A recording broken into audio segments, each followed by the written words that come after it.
Oh, hi there. I didn't expect you so soon. It's just that you seem to be so preoccupied lately. I didn't think you'd be interested. At least, not yet, anyway.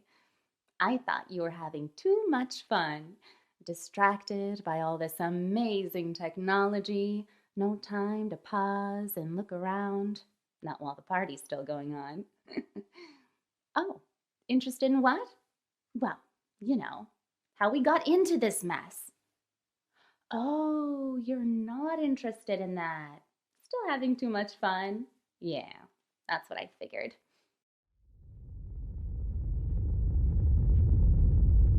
Crap! Hold on! This is gonna be a rough landing! Ugh, and here I forgot to renew my life insurance. Very funny. Look out!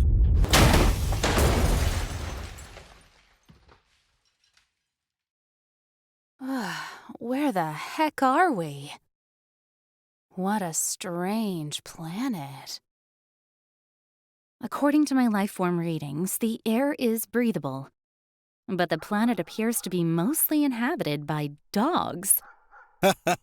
Dog World. Yep, it pretty much appears that they're running the show. I see various bands roaming around. Based on the video from our orbiting drone, their technology is pretty much non-existent. They seem to be at the same level of intellect as our dogs back home. You mean they're dog smart? Sorta like you? Very funny, genius. I wonder what they'll think about us. Yeah, if they are the most intelligent life form around here, they're in for a shock. Hey, big dog, move over. There's a new kid in town. But will they even know Know what? that we are smarter than they are? Good question. Hey, I wonder if we would know. Know what? Well, what if an alien ship crash-landed on Earth, full of beings way smarter than us? Would we even know it? Look at our science fiction movies. They always assume that outer space aliens are of equal intelligence. Doesn't seem very realistic. Maybe. But it would be easy to spot super intelligent aliens. Their technology would give them away. Not necessarily. While they might have more advanced technology, that doesn't automatically mean they're smarter than us. They might have simply been around for longer and had more time to discover things. After all, if modern humans went back in time to 500 years ago, our technology would make us look like gods. But would we really be smarter? Biologically, the human brain hasn't changed much in the past 500 years. We wouldn't really be any smarter, just more technologically advanced. Ah, good point. While we modern humans might be trained to think more logically, we wouldn't be human smart compared to their dog smart, just more advanced due to the passage of time. Besides, there are a lot of folks back home on good old planet Earth that I wouldn't exactly categorize as logical thinkers. Amen to that. Logical thinking seems to be in short supply these days. Come to think of it, I wonder if my own dog really knows how much smarter I am. I mean, how would he know? Who knows what goes through the minds of dogs? Who knows what goes through the minds of humans? Yeah, maybe the aliens wouldn't know what we're thinking, but if they were a lot smarter than us, they would certainly know that. I mean, we know that we're smarter than dogs, right? Maybe the dogs don't know it, but we sure know it. Yep, like that scummy pond water my dog loves to drink. He always ends up getting sick. I've tried explaining it to him, but he is a dog after all. Yeah, my dog steals peanut butter cups. Ends up barfing every time. And to make matters worse, in addition to their limited intellect, dogs can't control their base instincts. Their reasoning powers are insufficient to overcome their passions. Foolish beasts. Yeah, a good thing we aren't like that. Speak for yourself. I'm still in denial about the connection between my excess donut consumption and the donut around my waist. But at least you're aware of the problem and can do something about it. Dogs are completely clueless. Yeah, but being aware of a problem and having the ability to solve it are two different things. I wonder if there are problems that we humans can't even see. Just like our dogs. Maybe we're doing a lot of dumb dog stuff ourselves and are completely unaware of it. I mean, if you follow the logic of dogs to humans to super smart aliens, maybe we're in the same sorry state as our dogs. Unaware of the world around us, unable to control our base instincts or to grasp the complex realities right under our own snouts. I suppose from the alien's perspective, that would make some sense. The alien view. I'm not too sure that people would take too kindly to the idea that we're really just a bunch of dumb dogs. Yeah, probably not. Let's hope no super smart aliens come along anytime soon. I don't know about you, but I don't want to move down the intelligence ladder. I like being on top. Yeah, me too. Woof woof.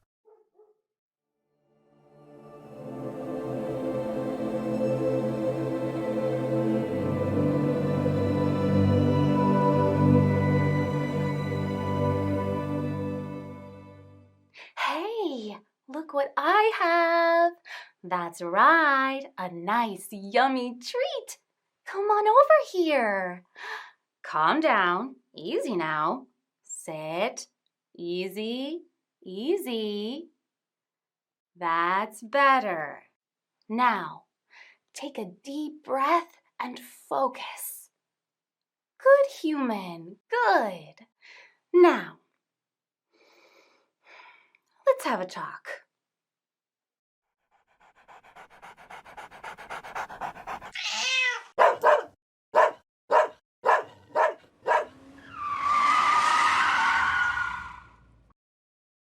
Ugh, I can't believe this. Again? I find you running out into the street? We've discussed this how many times? Chasing cats again, I'll bet. Who is it this time? Is it Buddy? And I'm guessing that would be the same Buddy that lives across the street? The one with the very sharp claws who weighs over 20 pounds? You are a fox terrier. Buddy has almost 10 pounds on you. And then there's the minor issue of cars barreling down the street. Remember those? And do you remember the Zap collar? I'll bet you do. You whined and whined about it. Wanted your freedom, didn't you? Then you complained to the vet, and she convinced me that it was cruel. So what did I do? I got rid of it. You know what that means? It means that if you want to survive, you'd better start using your canine intelligence to fully grasp the situation. In case you have forgotten since our last conversation, let me repeat for the 100th time. Cars are heavy. They move fast. The driver cannot see you because you are a little fox terrier. You're gonna get your skull smashed in. Squashed terrier soup. Yum! What are you doing? Stop licking me. Yes, I just ate some Cheetos. Are you paying attention?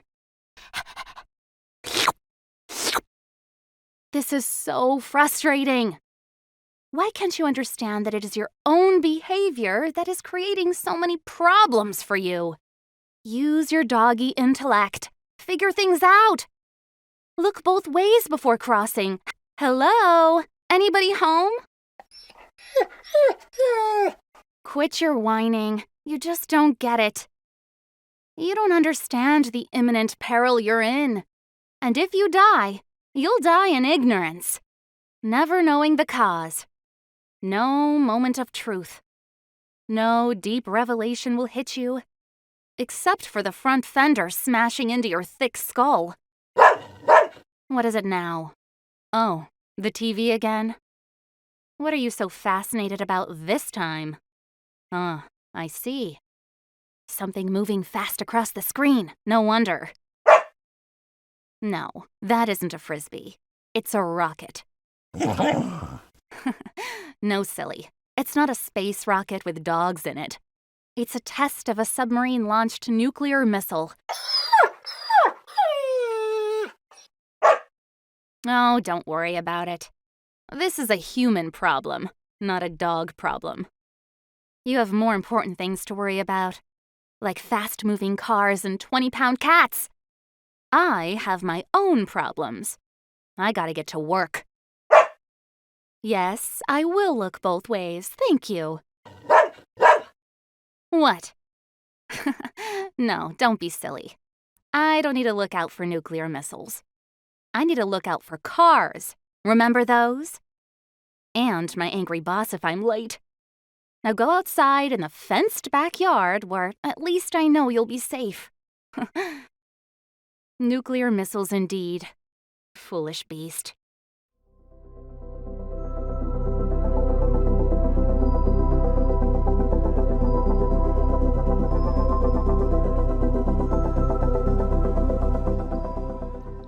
Oh, this mess? Okay, well, I know it looks bad, but I can clean it up. No, you don't understand.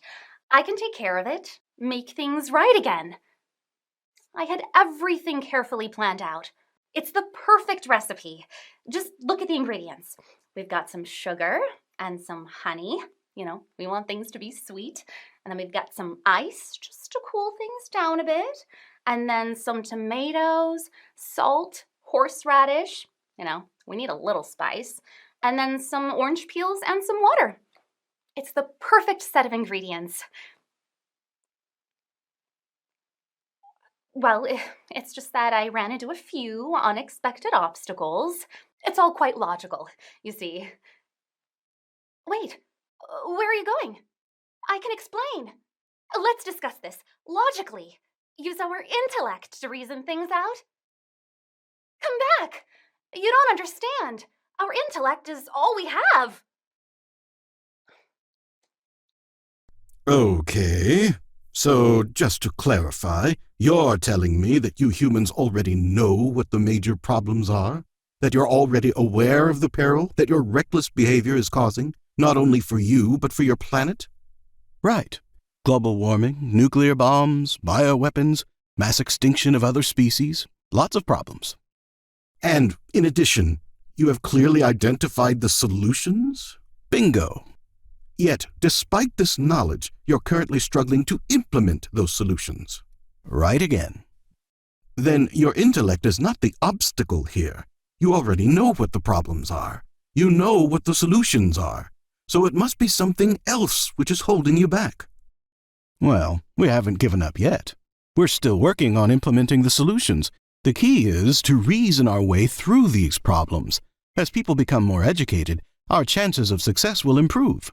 Progress is in sight. What does education have to do with it? You've already admitted that your intellect is not the obstacle. You've already identified the problems and their solutions. And as far as progress being in sight, the only progress I can see is in the rearview mirror of the clown car you're driving. You need to turn around, human. You're heading in the wrong direction.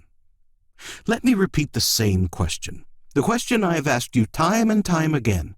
Might the solutions to your problems require more than just an intellectual approach? That in order to change your behavior, there might be additional factors to consider? Not really. Our intellect is all we have. Well, from my perspective, your puny intellect appears to be sorely lacking. Something else keeps getting in the way. Not that I can see. Buzzy, we've had this conversation many times. You are dying. Yeah, I know, Doc. You're a chemical engineer who works on rocket fuel formulations. That makes you a rocket scientist. What we are discussing is not rocket science. You are an alcoholic. You know that, right? Right. And you know what the solution is, correct? Correct. But you are currently struggling to implement the solution, which is obviously to stop drinking. Bingo. Your intellect is not the obstacle here. You already know what the problem is, and you know what the solution is, so it must be something else that's holding you back. Well, I haven't given up yet, Doc. I'm still working on my drinking problem. After all, I entered this rehab, didn't I? Yes, but this is your 10th visit, and your liver is almost kaput. You're at the end of the line.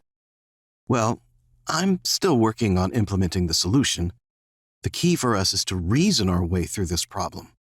The more people become educated about my condition, the better my chances become. Progress is in sight. What does education have to do with it? You've already admitted that your intellect is not the obstacle. You've identified the problem and the solution. And as far as progress being in sight, the only progress I can see is in the rearview mirror. You have failed time and time again.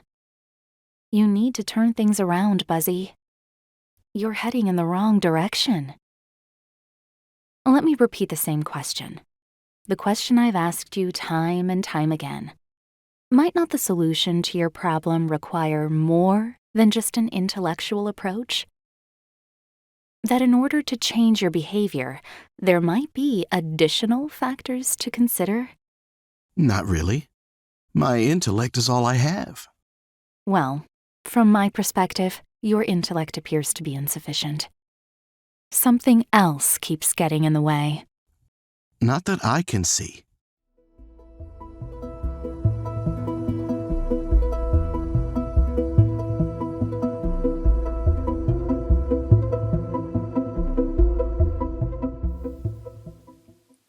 Shh. Come closer. You see, it's a secret. You can't tell anybody. It's Morse code. You know, dots and dashes. Dee dee dee dee dee dee.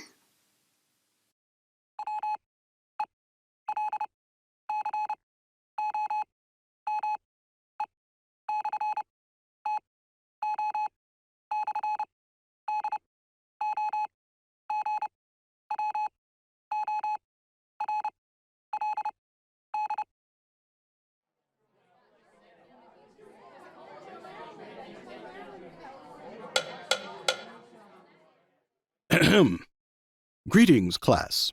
Welcome to Linguistics 101. Here we will study communication with an analytical approach. Linguistics, in essence, is the scientific study of language, which is at the heart of all communication. An expansive view of language may include many forms of communication, not just verbal methods. All sentient beings communicate through some form of language. If we were to imagine an alien being who came to visit Earth from another planet, our first task would be to establish communication with them. It is an interesting thought experiment to surmise how we could accomplish this. Some have proposed mathematics as a vehicle. Others have proposed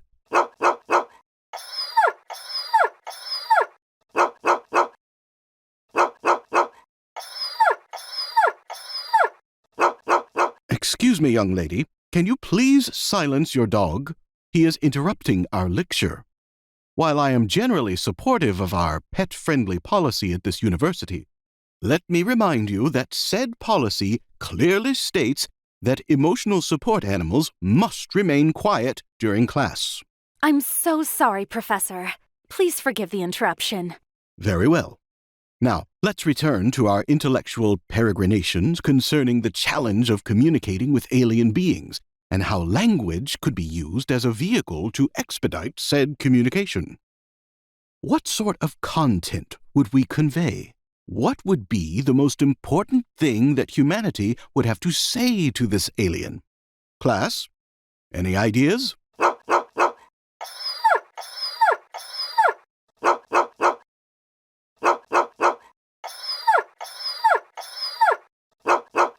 I'm sorry, young lady, but I must ask you to remove your comfort animal from the classroom so that we may continue our discussion. Sorry, Professor, but I think he's trying to tell you something.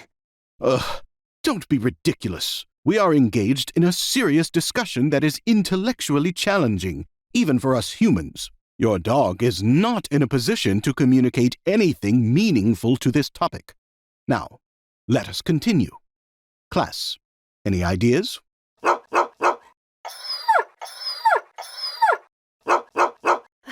Sorry, Professor. We're leaving now. Clearly my dog is not getting the message that his input is not welcome here. Dumb beast? No treat for you today. What's gotten into you?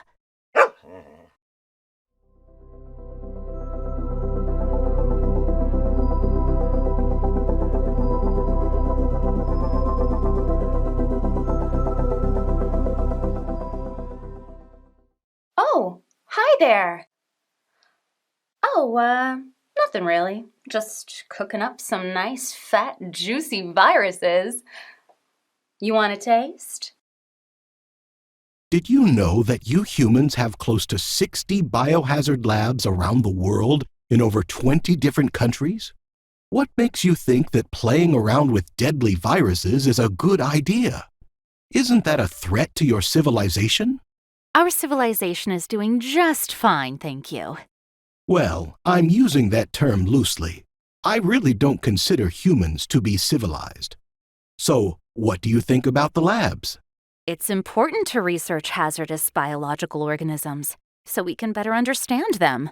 A quest for knowledge and the application of careful scientific methods are the best way to come up with cures for these deadly pathogens. Science is the key. And science is the key to intentionally creating even deadlier versions. Well, that is certainly not the intent. Really? Are you sure about that? Do you know what gain-of-function research is? You're messing around with things that you don't understand, human. Remember how you used X-rays indiscriminately until you realized how dangerous radiation is? And realizing the danger, you then proceeded to invent nuclear weapons? Did you know that your planet now has over 400 nuclear power plants spread over 30 countries, with dozens more under construction? There's nothing wrong with nuclear power. It's a safe, clean source of energy. Or did you forget about fossil fuels and global warming? It's also the first step in developing nuclear weapons. Or did you forget about that? Do you humans have a death wish? At least nuclear power is useful. What's the purpose of these biohazard labs? Didn't you just ask me that? I'm so sorry. It seems that I have a bad habit of asking you the same questions, human? I wonder why that is. Look, it's simple. Deadly viruses are a danger to humanity. We believe in global cooperation. Having multiple voices empowers us all. The key to conquering these deadly diseases is to join together in harmony to tackle the world's most pressing problems. Please excuse me, human, but are you taking psychoactive drugs? There is little to no cooperation between your countries. The operation of these labs is kept very opaque. In addition, the military is involved in some of them. Why is that? Well, we must defend ourselves against this deadly threat. But where is the threat coming from? Mother Nature? If that's the case, then shouldn't the medical establishment be leading the defense? Why is the military involved? Last time I checked, hazards handled by the military are due to threats from other humans, not threats from Mother Nature. Are these deadly pathogens ganging up together to increase their lethality? Or would you stupid humans be doing that? It's hard for an outsider like you to understand. The arc of human history is clearly in the direction of increasing global cooperation.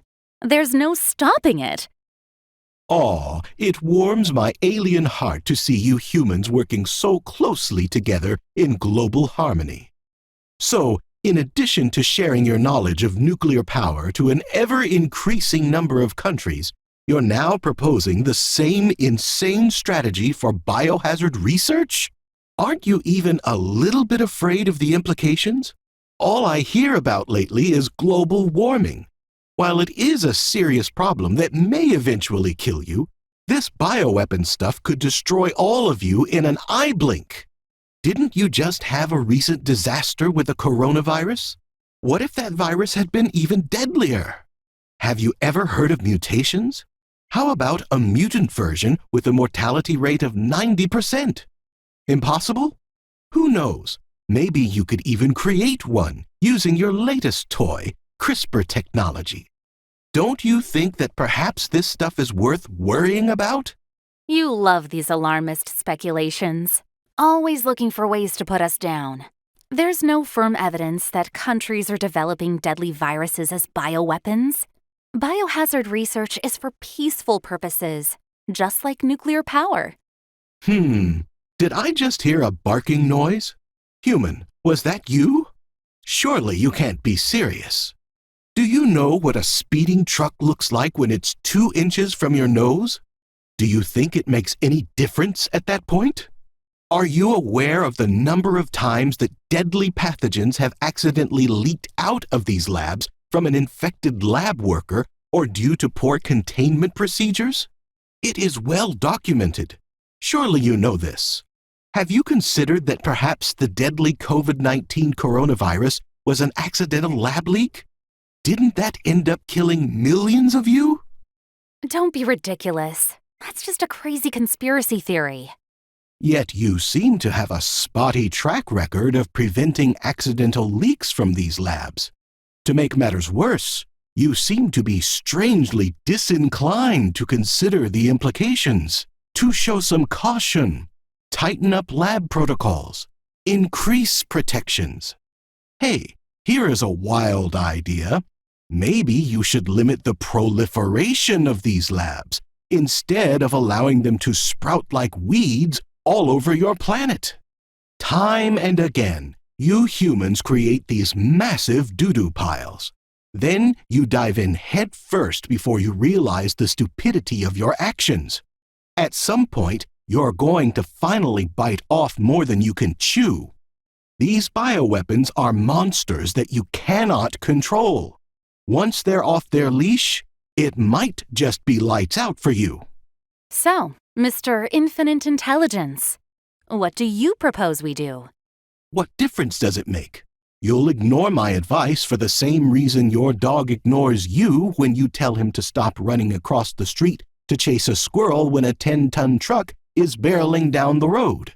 You can't reason with a dog that is busy chasing squirrels. So what chance do I have to reason with you? There are numerous safeguards in place for the alarmist catastrophes that you always claim are imminent. Safeguards? Are you sure? How do you know when the operation of some of these labs is kept so secret? And the number of labs that I mentioned is only for the ones you know about. There are other labs. You don't know that. I am basing my comment on your well-documented history of creating secret chemical, nuclear, and biological weapons research labs. Labs that never see the light of day. Or have you wised up? Everybody is in full disclosure mode now? Really? This conversation's going nowhere. As usual, you're playing your favorite game of baiting us with an onslaught of morbid doomsday scenarios. We humans are doing just fine, thank you. It is our planet, after all. Who put you in charge of it? Whoever it was, they need to update your job performance evaluation because you are ruining the place. Although I suppose that if you are going to destroy yourselves, maybe it's better to do it with a bioweapon. A killer virus might spare the other life forms. Better than nuking everything and spewing radioactivity everywhere, or warming up the planet and toasting everything. Have you noticed that you're killing off a lot of the other species on your planet, most of whom are busy minding their own business? Well, thanks for such an enlightening conversation, but I have to go now. I have better things to do than listen to your negativity all day. It's been a pleasure, as always. Bye. Conversation? Is that what we were having? All I heard was some inarticulate bleating that appeared to be emanating from your direction. Enjoy your day, human. It might be your last.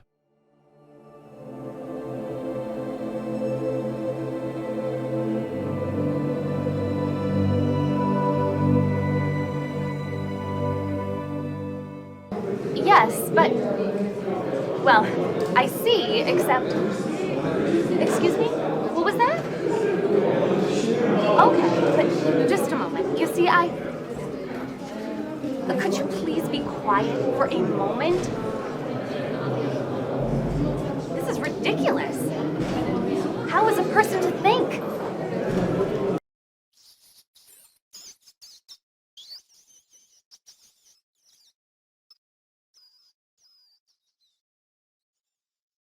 My latest research project is so frustrating.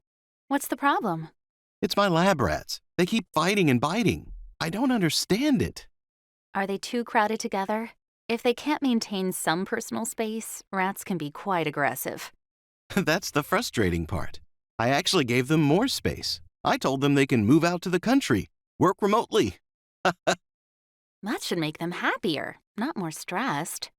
I'm not sure what the problem could be. Can I take a look at their enclosure? Sure, step into my lab. Wow, I see what you mean. They really are spaced out. They have plenty of room. What are those little prongs sticking out of their heads? Oh, that's part of my experiment.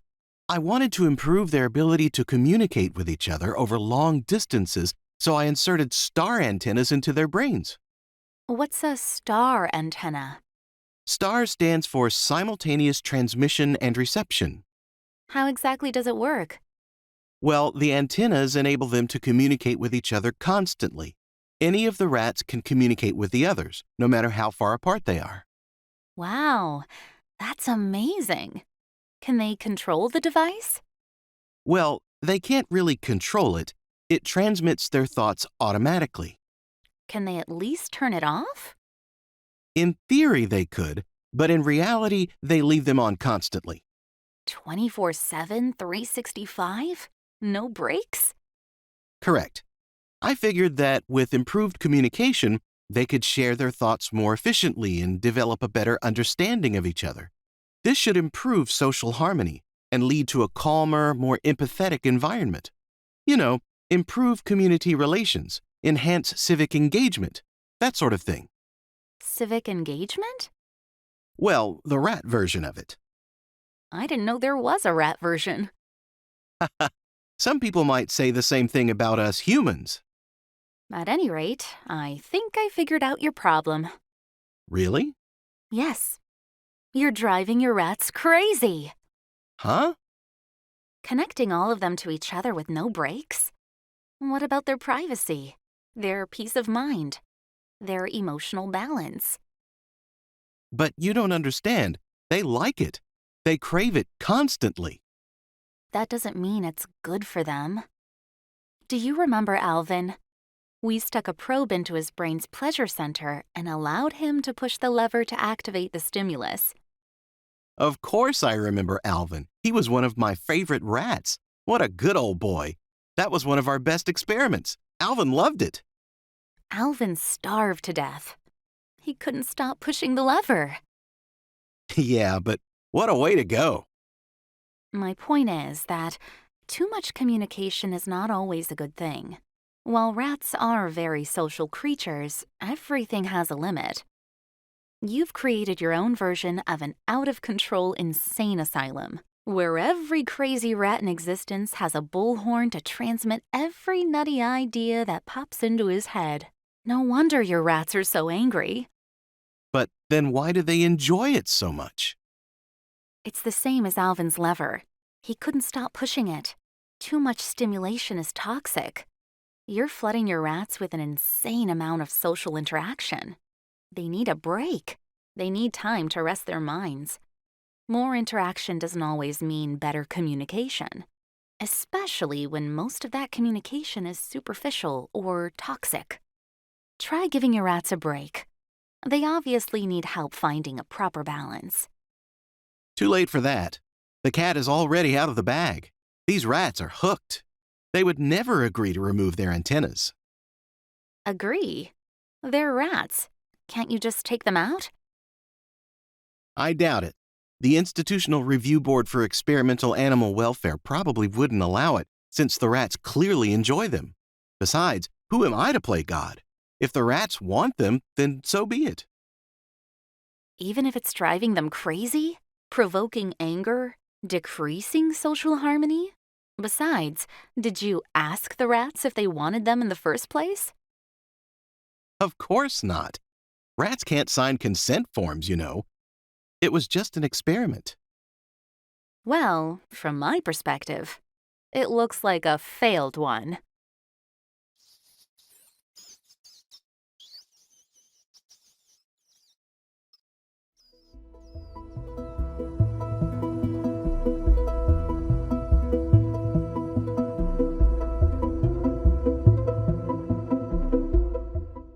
These humans think that we're so fascinated with them.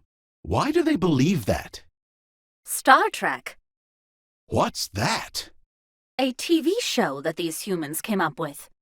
On every episode, their Starship Enterprise travels to another planet, and the inhabitants are always their intellectual equals. So, they're convinced that if aliens visit their planet, they will be of the same intellect. But that's ridiculous. Not to humans. They think they reside at the intellectual pinnacle of creation, not to be surpassed.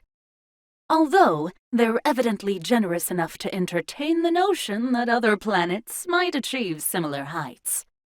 Wow, how nice of them. But surely you can't be serious. It's only a TV show. Don't these humans understand that if aliens were to visit their planet, they would be of a far superior intelligence? Humans don't know the slightest thing about interstellar travel. True, but they believe the problem is merely one of ignorance, not of any limitation on their innate intelligence. They're convinced it's only due to a lack of sufficient time to develop the appropriate technology. They can't imagine that it might be due to an inherent lack of brain power.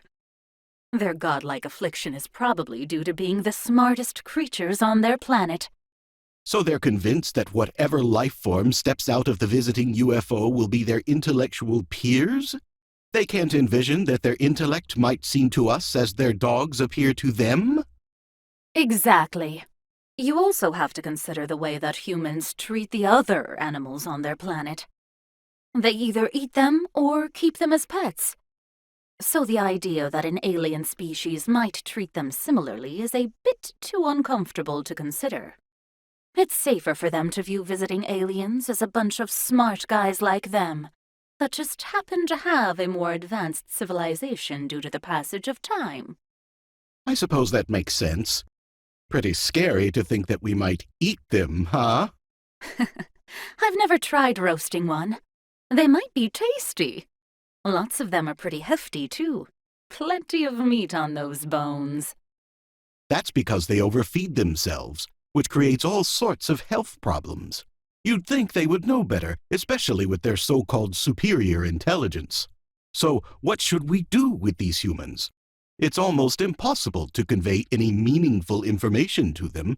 Their means of communication are far too primitive.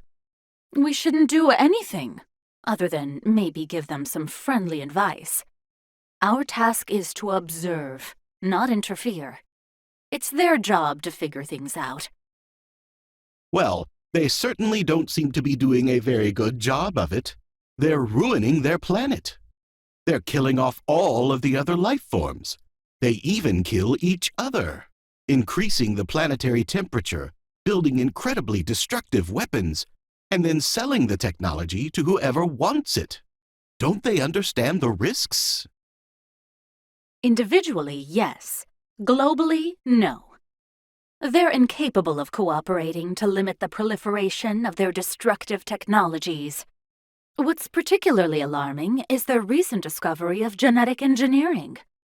Even worse, they're convinced that they can control this genetic beast. They don't seem to understand that their track record of deploying new technologies for only benign purposes is not very good. I'll bet a lot of Earth's other creatures are rooting that these foolish humans will invent a virus that only kills them and leaves the rest of the Earth's inhabitants in peace. Not likely. Earth's other creatures are too ignorant to understand the danger. Just like the humans? Exactly.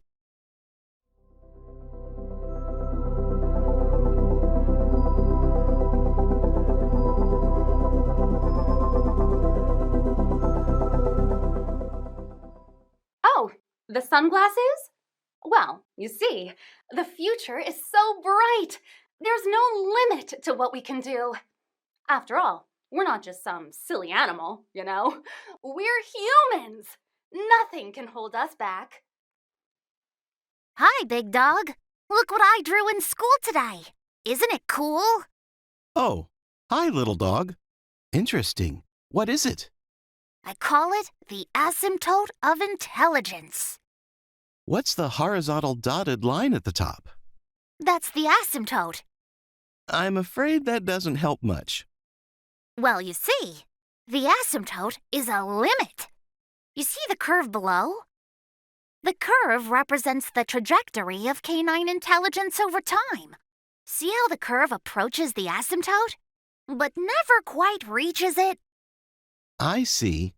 So the curve goes on forever? Right. I see that it's also going up. That's the cool part.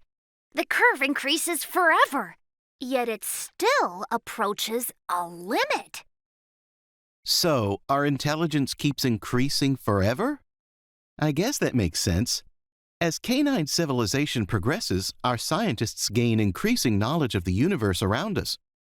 But what does the limit mean? It's the limit of canine intelligence. What? Little dog, where do you get these ideas from? There is no limit to our intelligence. Our ancestors were mere beasts running around in vicious packs, completely uncivilized. Yes, well, that is why the curve is going up. But you're missing my point. There is no dotted line above. Your asymptote of intelligence doesn't exist. We canines are in charge of dog world for a reason, and that reason is our superior intelligence. To suggest that there's some sort of limit to our intellectual capacity is nonsense. This is the sort of rubbish your school is teaching you these days? Seems almost subversive. I like being subversive. Don't I know it? The cool thing about the curve is that when you're on it, all you see is progress. Things are always getting better. Intelligence is always increasing, yet the limit is always there. It's invisible. We have no knowledge of it, but it looms above. This is ridiculous. I need to send a note to your teacher. Have you ever seen a flea? Ugh, those blood-sucking little monsters? What do they have to do with this? Do you think that fleas are smart? Well, they're smart enough to figure out how to bite us. Makes me itchy just thinking about them. So what's your point? My point is that fleas are flea smart. They're not dog smart. Fleas can't ever be as smart as dogs. The very idea is ludicrous. Ludicrous indeed. Fleas have no clue about the most important things in life: hunting squirrels, tracking rabbits, and figuring out where to leave pea marks on our territory. So what's your point? Well, there's no reason to believe that fleas can't progress in intelligence, at least by their definition, whatever that might be. Maybe some of them are better at adapting to changing circumstances. As you pointed out, dogs are smarter these days than our ancestors were. So why not fleas? Seems like a stretch, but what's your point? Well, the fleas might be getting smarter, but they'll never be as smart as us dogs. After all, this is our world. The fleas are just an itchy annoyance. They have no hope for ever thinking like dogs. So that means there is some limit to their intelligence. The flea asymptote. Ah, just like our canine asymptote. Got it. Not sure I believe it, but I get your point now. So, what's a dog to do? Of what possible use is your amazing discovery? Well, for one, maybe it will make us a bit more humble. If we understand that there are limits to our intelligence, then maybe we'll be more willing to accept our flaws and not think of ourselves as all-powerful gods that rule the universe. Maybe, but we do rule dog world, and I haven't seen anyone smarter around, have you? No, but the universe is a big place. Maybe somewhere there are beings far more intelligent than us. I wonder what they would be like. Maybe they'll have figured out how to trap squirrels. I'm getting too old to chase those little buggers around anymore. Maybe they'll have already figured out how to cure disease or solve the canine hunger crisis. Not to mention canine strife. I wish we dogs could get along better. But regarding your asymptote, I'm still not convinced. There's no evidence of superior life forms to our own. Maybe not, but as Grumpy Grandpa is so fond of saying, a little dose of humility might go a long way to helping dogs understand the limits of our intelligence and the importance of getting along with each other, to cherish what we have, and to not always think that we have all the answers. A dose of humility might do us all some good. Maybe if we appreciate the shared heritage of all creatures, we might treat each other with more respect. Worth a try, I guess. Maybe your asymptote isn't such a bad idea after all.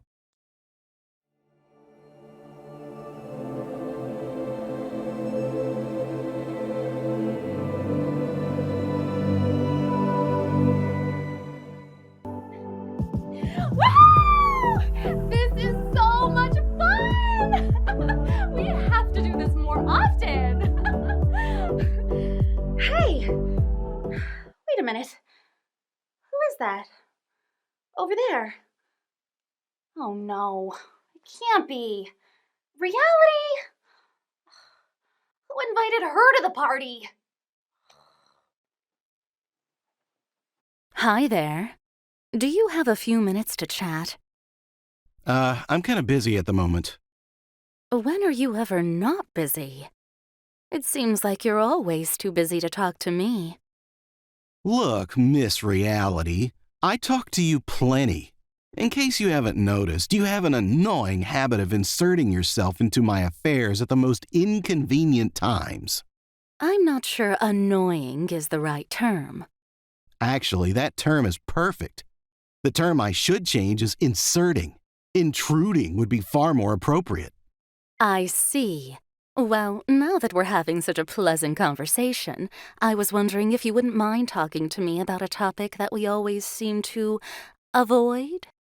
And what would that be? Not that I'm agreeing to discuss any topics that you come up with.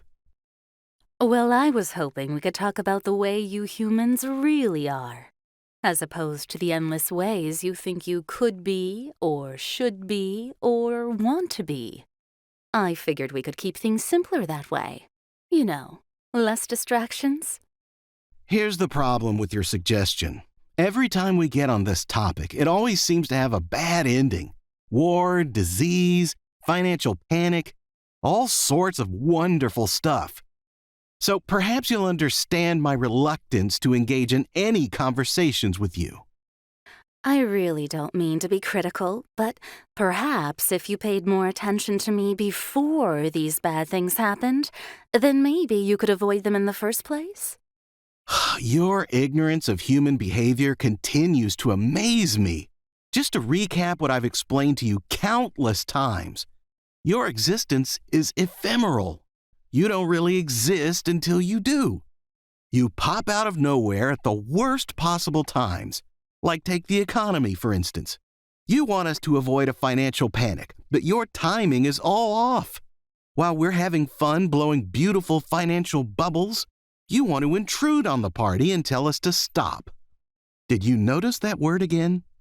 What word? Intrude. Your favorite pastime. Besides, it's way, way too depressing to listen to you. All day long, you attempt to interfere with our revelries. Are you getting the hint?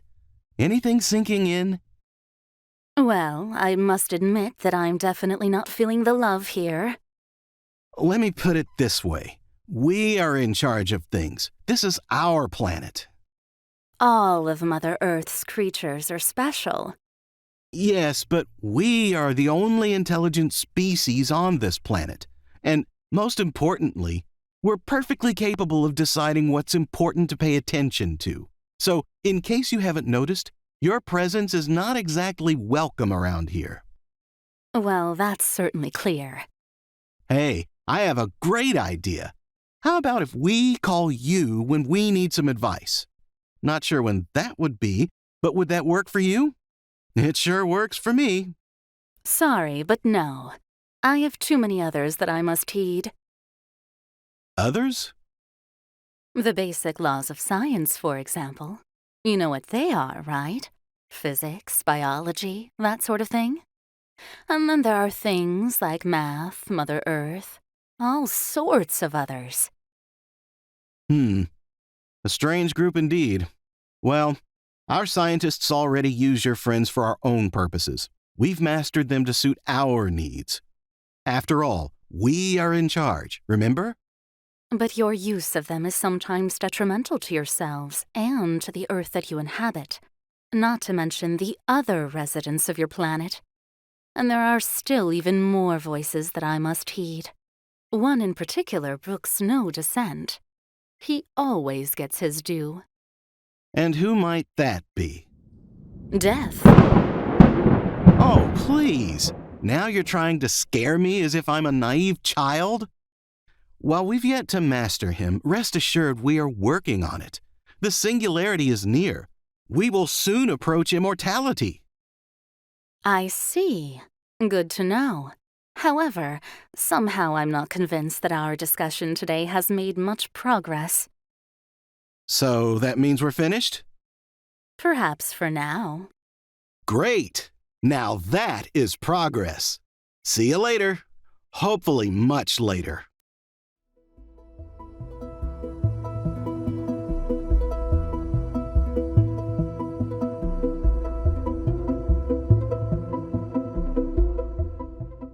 Oh, hi there.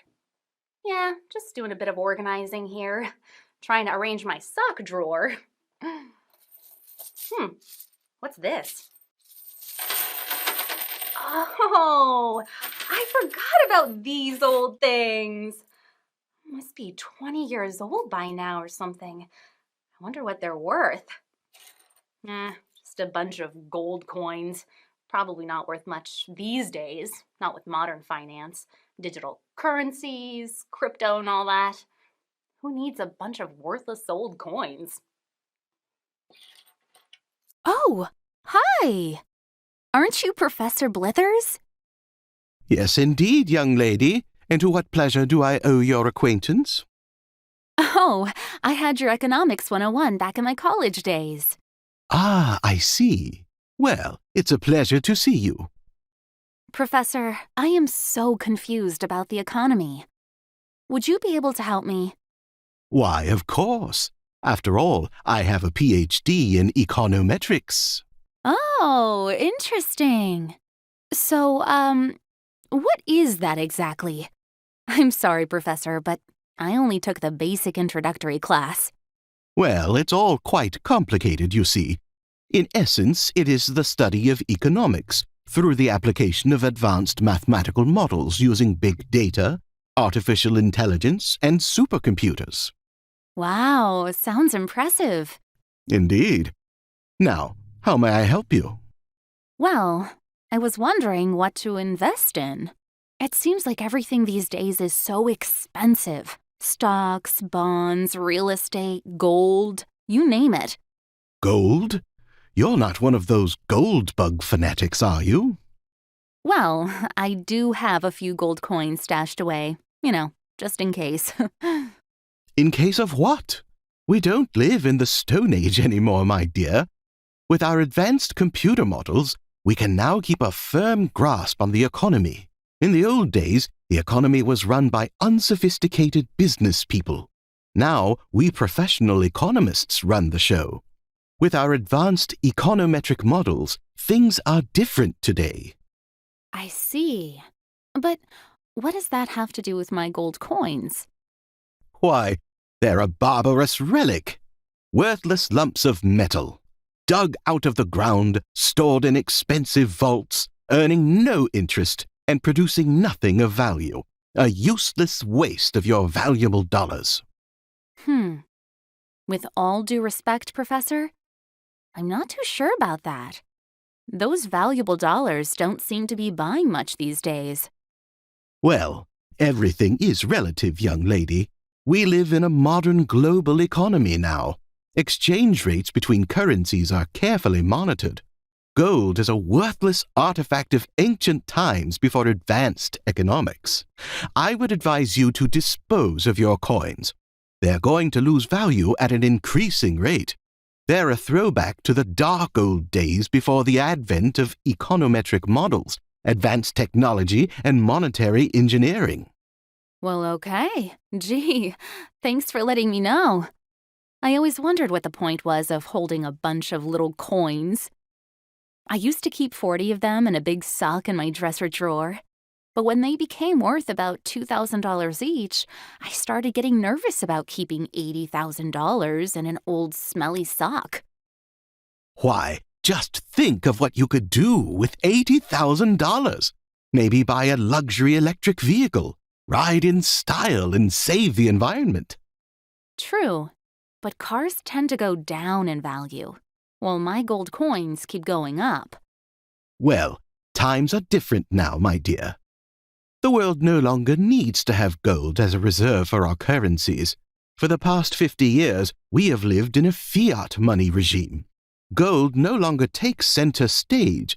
People are beginning to realize that gold is an ancient relic that only creates the illusion of wealth. But then why does it keep going up in price? Some people still live in the past. They'll soon realize that the world has changed. Modern economies are stable now. They function smooth as silk. Thanks to our sophisticated econometric models, we can finally tune the dials and ensure consistent growth. Growth of what? Why, the money supply, of course. But why does the money supply need to grow? Well, it's hard to explain to a lay person. The money supply must increase to provide more liquidity for investment and transaction flow. As our economy grows, so must the supply of funds to power it along. In addition, we must ensure that everyone has a job. A job? Really? Wow, that's impressive. I'm sorry for my confusion, but if the money supply grows, won't that increase the price of my gold coins? No, my dear. Do you recall from your college days the law of supply and demand? While the supply of gold coins is relatively stable, the demand for them will inevitably decline as the citizenry becomes more educated and understands the power of our econometric models to maintain growth, financial stability, and employment for all. Thanks, Professor. Wow, this all sounds great. So, I should sell my gold coins? Absolutely. As the veil of ignorance is removed, people will soon realize that we economists have the power to control financial destiny, ensure the security of our currency, and power up our new knowledge-based economy. Gold is a useless relic of the past that will soon be consigned to the dustbin of history. Gee, thanks again. I really appreciate the explanation. Now that you PhD guys are in charge instead of those greedy Wall Street bankers, I feel so much safer. Yes, indeed. All that you need to do is trust us. The fate of our economy is in capable hands.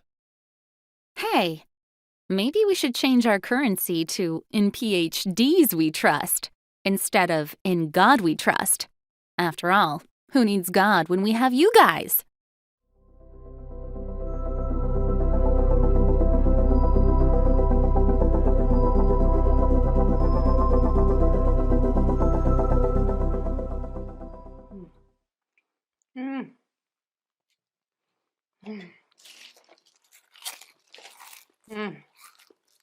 Huh? Well, what's the problem? It's just a quick snack.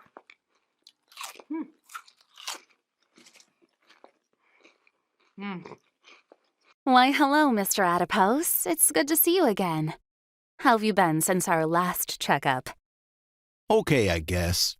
Mostly the same issues as last year, although I have been more constipated lately. Has your diet changed? Not really. Are you drinking plenty of fluids?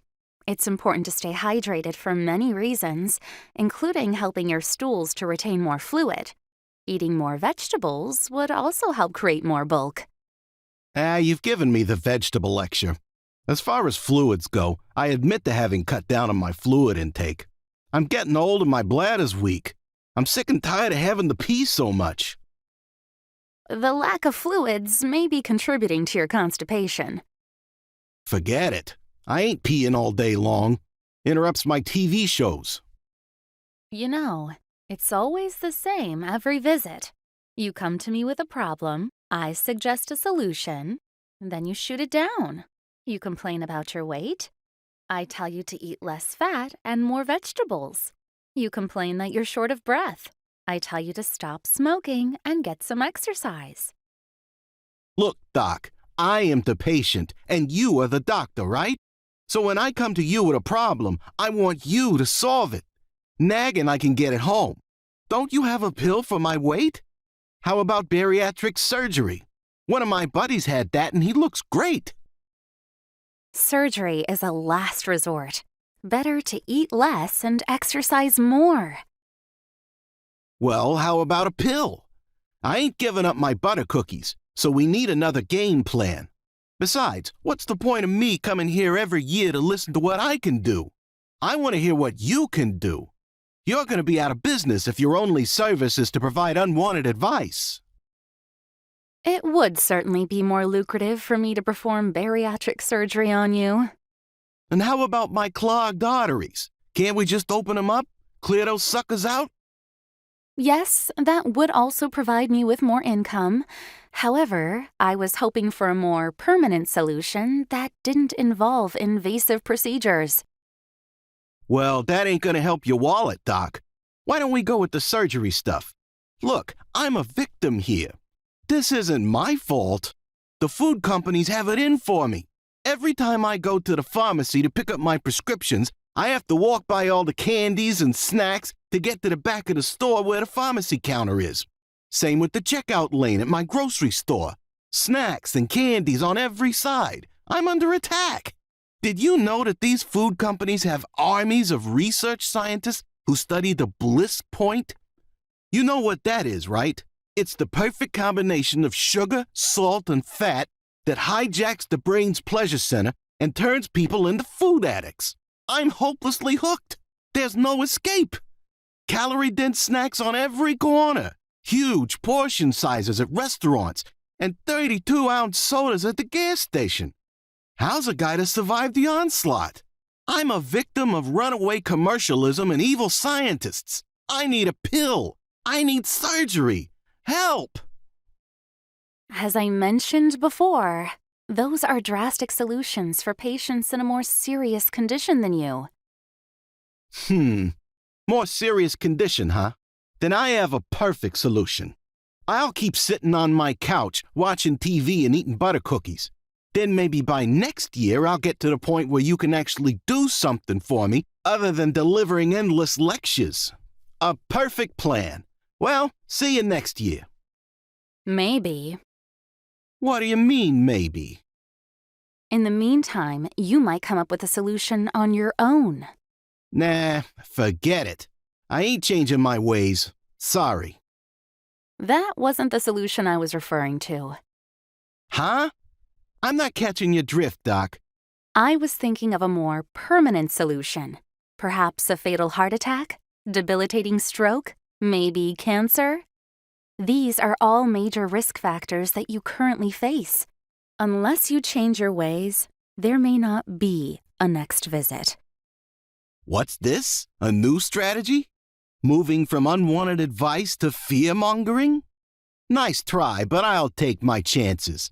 So far, so good. I'll just keep trucking along. See you around, Doc.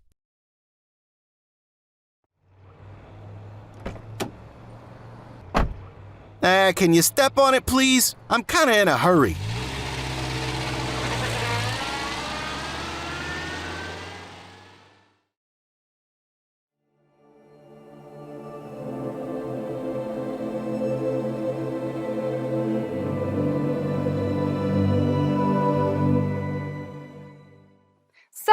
The next step in our beauty lesson today is to apply just a teeny tiny bit of this very expensive face cream to our wrinkle spot.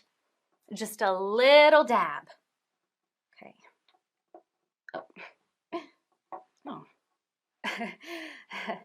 Just a light touch should do it.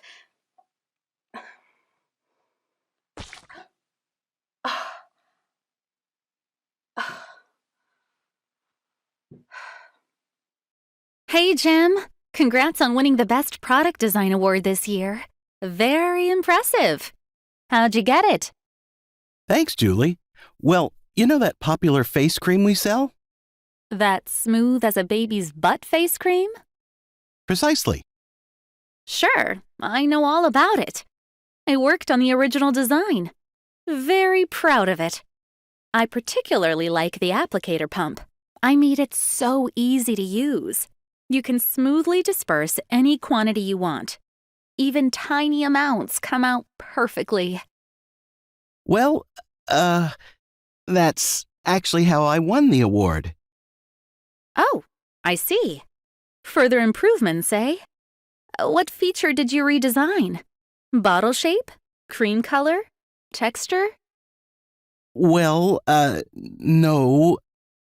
It was the pump, actually. What? The pump? That pump was perfect. It couldn't possibly work any better. How could you win an award for that? Well, I didn't exactly improve it. I, made it worse. What? You ruined my beautiful pump? I made it spurt. Huh? Yeah, I made it so that you can no longer pump out small amounts. The minute you touch the pump, it spurts out a big fat glob. Why on earth would you do that? You know, that cream is very expensive. Well, the cost was the whole point. Your pump worked too well. My pump spurts out globs instead, so the product gets consumed faster. Sales are up 10%. 10%? Wow, that's a lot of money. Millions of dollars, actually. So, let me get this straight. You intentionally ruined my perfectly fine pump to create a defective pump so that our customers would be forced to use more of our product? And for that, you won the Best Product Design Award? Along with a $20,000 bonus. How do you sleep at night? I stuff my pillow with thousands of dollar bills. Sleep like a baby. By the way, didn't you win the award last year? Yes, indeed. Got a nice bonus, too. And what did you design? Well, I created this beautiful new bottle. Very aesthetically pleasing. So sleek, our customers love it. And what was the impetus for the design change? Well, management wanted to reduce our 10-ounce fizzy pina colada drink to 9 ounces, so they asked me to come up with a bottle design that makes it appear to contain the same 10 ounces as before. Plus, I had to slightly reduce the text size of the contents. So, you redesigned the bottle's appearance to provide the illusion that the volume was the same, thus misleading the customer? And to make matters worse, you reduced the size of the already tiny text that said 10 ounces to an even tinier 9 ounces? Gee, you make it sound so crass. The new design really is elegant. Sure. Isn't modern technology great? With computer-assisted design software to create deceptive containers and faulty pumps, we can increase our profits to the moon. There's no stopping us. We're only limited by our own imaginations. Yes, indeed. God bless modern technology.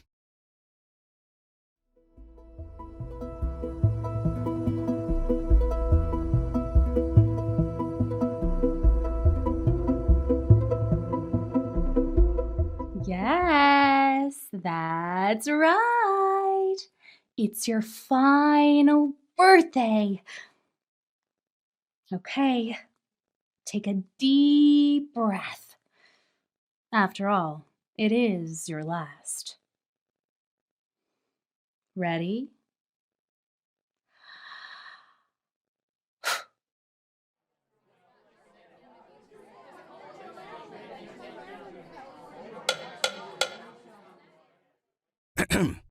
Hello, class.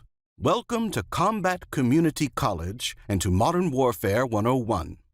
In this course, we'll be exploring various military strategies in light of recent technological advances that have rapidly changed the face of modern warfare. I would also like to extend my appreciation to those of you who, in keeping with the tradition of this august institution, have dressed up for our annual costume day to begin the new academic year. Our topic today is Mutually Assured Destruction, frequently abbreviated as MAD or simply MAD. The concept of MAD is premised on the notion that no rational government would ever launch a nuclear attack on another nuclear-armed country that has the capability to respond in kind. Professor, when you say respond in kind, do you mean by turning the attacking country into radioactive mush? Well, we try not to employ such graphic terms, but that is essentially the concept. A great deal of hand-wringing has been spent evaluating whether this premise is a valid one. Many worry that miscalculations, accidents, or other unforeseen events might trigger a nuclear war, and that MAD is a dangerous assumption that rests on a knife's edge. And Professor, what do you mean by a rational government? After all, a government isn't just one single person. It's a complex organization full of competing parties with conflicting interests. Couldn't maybe only a small part of the government decide to launch an attack, even if the vast majority of the people didn't want to? Yes, we'll discuss that topic in a different part of the course, where we'll explore the concept of command and control, which addresses the issue of who has the authority to control the nuclear arsenal and under what circumstances it might be deployed. But, Professor, isn't MAD completely irrelevant these days? Could you please raise your hand before commenting? And why do you say that MAD is irrelevant? Well, due to the recent technological advances, MAD has become irrelevant. Why worry about retaliation if your adversary can't be sure that you committed the crime in the first place? Even if they suspect you did, what exactly would they do to retaliate if the attacking nation can convincingly deny intent?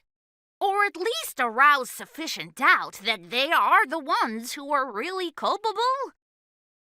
Indeed, you are referring to what we call plausible deniability. The essence of the theory is that the perpetrators can plausibly deny having knowledge of their actions. Who, me? Surely you jest. This concern has given rise to an important field in modern warfare called nuclear forensics. This is the science of investigating nuclear material to determine its source of origin. Does that mean using lots of fancy science to figure out who the heck did it? Exactly. It's a growing field of interest due to recent advances in nuclear weapons technology that have resulted in the miniaturization of nuclear bombs. This has raised the threat of an armed terrorist group acquiring a weapon of mass destruction. As unlikely as this scenario may be, scientists have developed sophisticated techniques using spectrographic analysis, radiochemical separation, and other methods to determine the source of the nuclear material used in an explosion. Professor, didn't you mean to say a likely scenario? I think you mistakenly said unlikely. No. Experts assure us that the possibility of terrorists acquiring a miniature nuclear bomb is extremely unlikely due to the sophisticated command and control structures employed by nuclear-armed nations. Gee, I wonder who does the commanding and controlling anyway. There are so many countries that have nuclear weapons these days, with a lot more coming down the road. Something to look forward to. Could you please stop interrupting our lecture? Besides, I am a professor, not a spy. Rest assured that these matters are under careful observation. Now, class, I am hoping that everyone brought their essay with them. As I stated in the course syllabus that I sent you prior to this first lecture, each of you was supposed to prepare a brief scenario of a potential conflict involving modern warfare technology. Oh, Professor! Me! Please! Me what? Pick me first, please! It seems that I've picked you far too often already. What exactly are you asking now? Can I read my essay to the class? Pretty please! If I grant your request, will you promise to sit quietly for the remainder of the class? Absolutely! I'll sit on my hands. One of my other professors suggested that. I can't imagine why. Very well, you may read your essay to us, but please keep it brief so that we can move on to more important matters.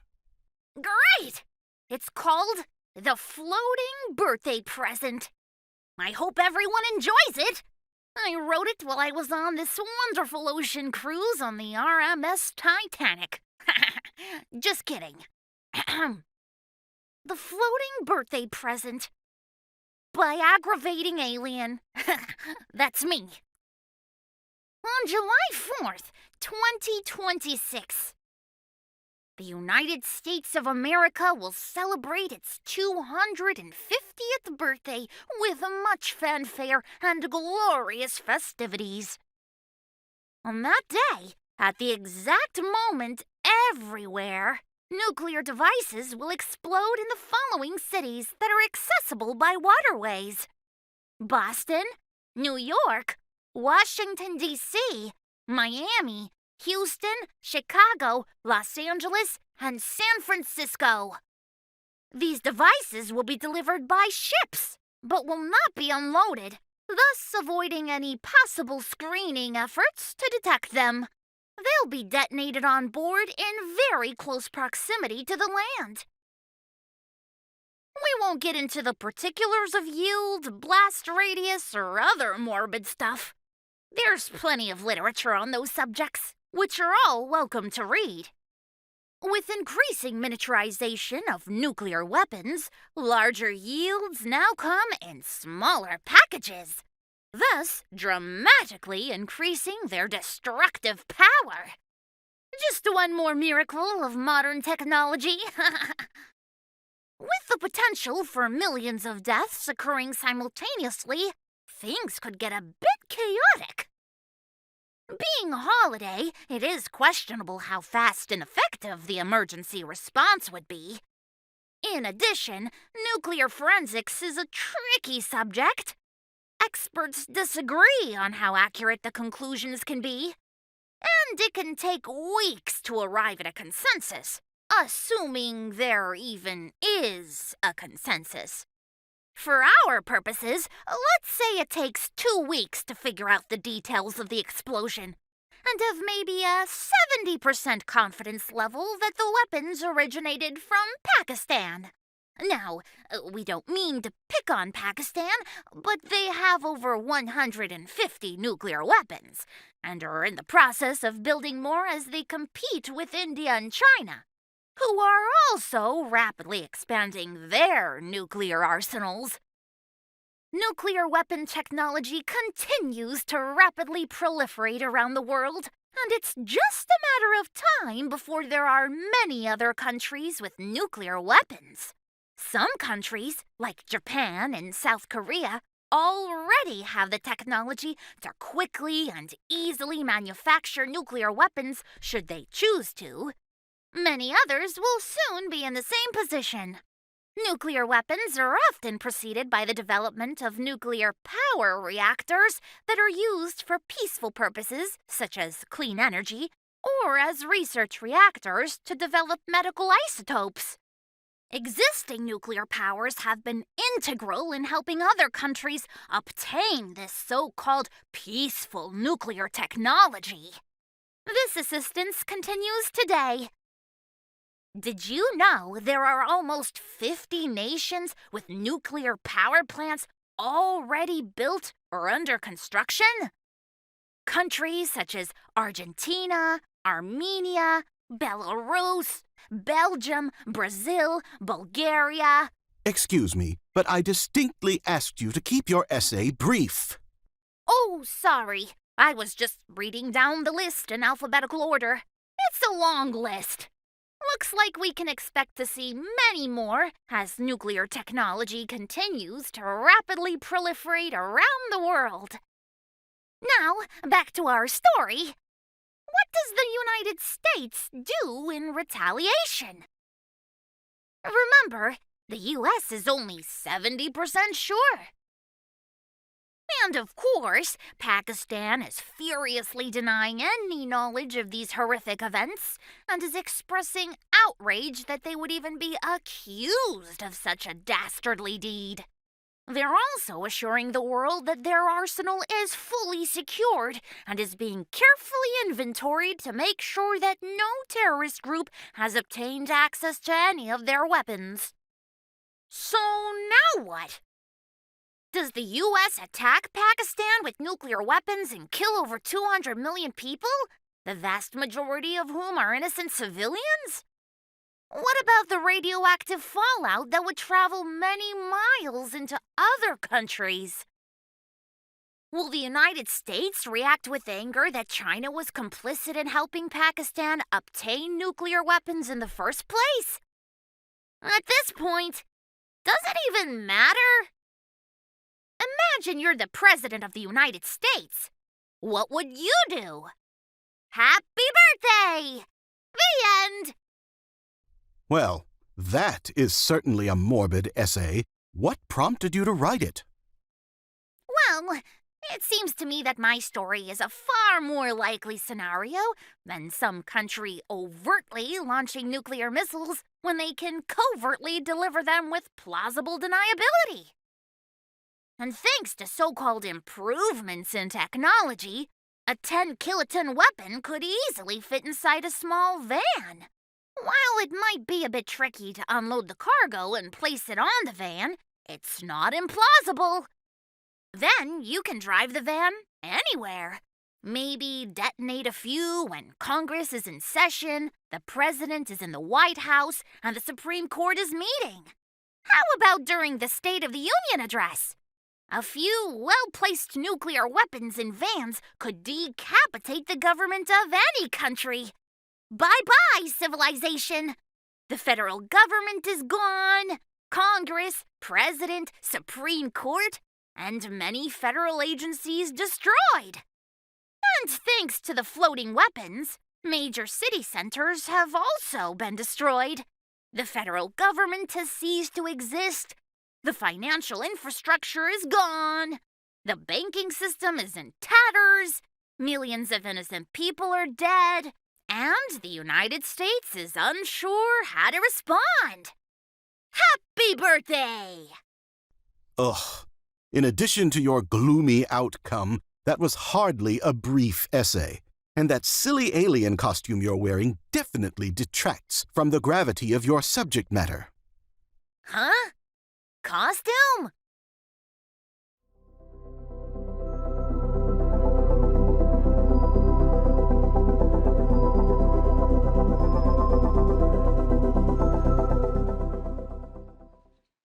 I'm not too sure about this. An intelligent vacuum cleaner? How smart is it, exactly?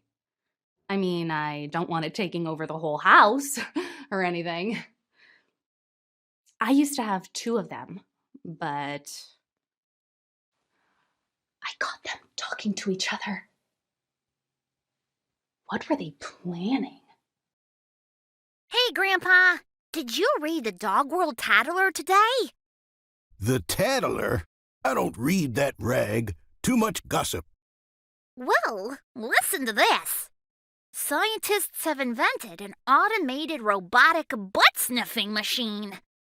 That's impossible. There are far too many subtleties to canine anal sense. A machine couldn't possibly be able to interpret them all. As you've hopefully learned by now, little dog, anal odors are extremely important. They help us determine whether dogs are healthy or sick, whether they're in heat, how old they are, and even what mood they're in.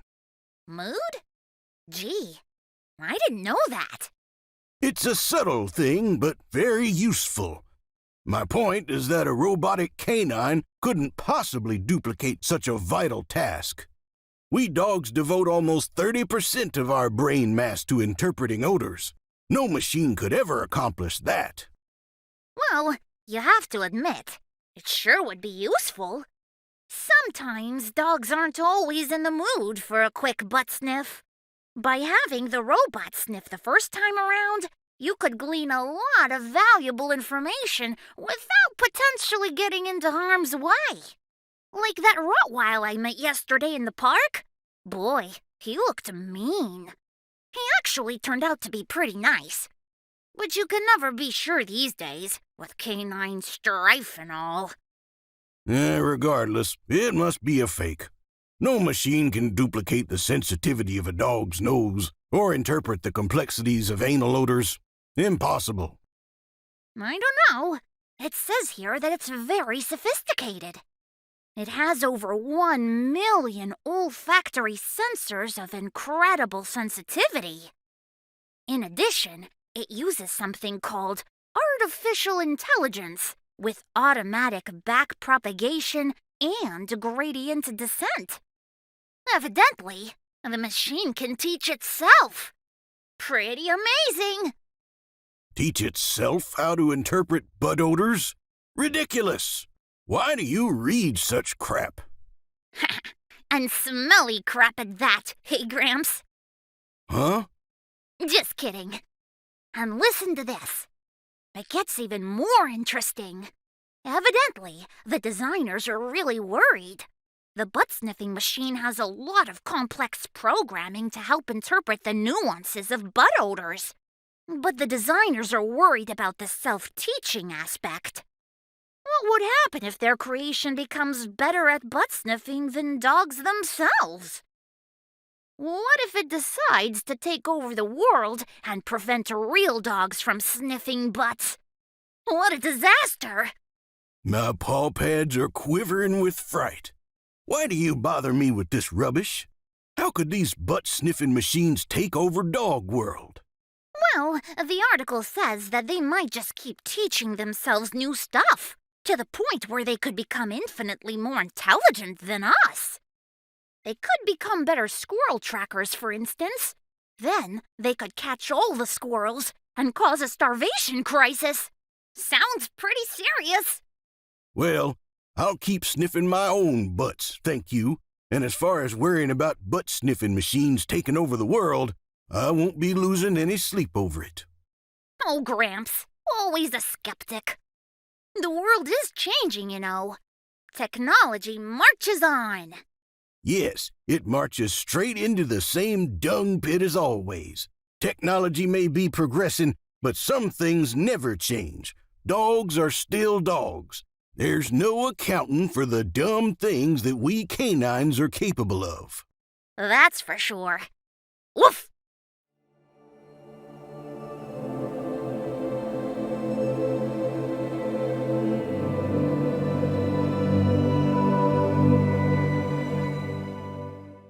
la la la la la la la la la la la la la la la. Oh, hi there! Isn't it wonderful here in La La Land? No worries, no cares, just rainbows and lollipops. Hi there, Mr. Tripp. I'll be your travel guide on our journey today. Welcome to La La Land. La La Land? What the heck is that? It's a place where there are no big worries, only a few minor concerns.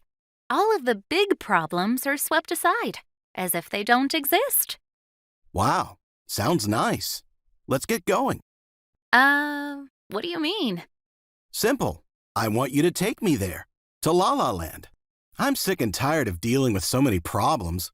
I have a teething toddler at home, a jerk for a boss, a dog with diarrhea, and a very nasty cat who my wife adores. I need a break. Let's get going. Well, I'm sorry, but I'm not sure you understand. Understand what? Well, in La La Land, there are no big worries. You know, things like runaway technology, nuclear weapons proliferation, global warming, bioweapons research. You know, big stuff. The things you are describing are trivial problems. Trivial? Are you kidding? Your so-called big stuff isn't my problem. I have no control over that crap. I have my own problems. I see. Well, in La La Land, people don't worry about what you're calling crap. They simply ignore the big issues and focus on their own petty problems. At least until one of those big issues bites them in the butt. Wait a minute. So if I understand you correctly, we're already in La La Land? And the land you want to take me to is completely upside down? Where people worry about stupid stuff they have no control over? And brush off what you supposedly call trivial stuff? Yes, exactly. You're already in La La Land. I thought you hired me to take you somewhere else, where you could put aside your petty concerns and focus on the big stuff for a change. What? Are you serious? You mean you're taking me to a crazy world where people worry about global crap they have no control over? Who the heck would want to go there? Well, the hope is that by worrying about the big stuff, the smaller things will be kept in better perspective. Also, worrying about the bigger stuff is the first step to solving it. Denying that these serious global problems exist and making believe that everything is fine when it isn't? Well, that's La La Land. Well, count me out. I'll stick with my own concerns, thank you. And what exactly do you call this crazy upside-down place that you want to take me to? It's called the real reality.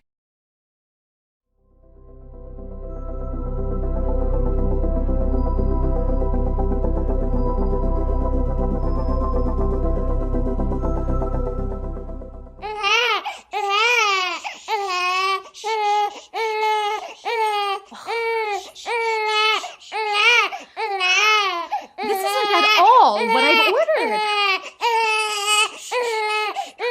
I was promised a calm and pleasant baby.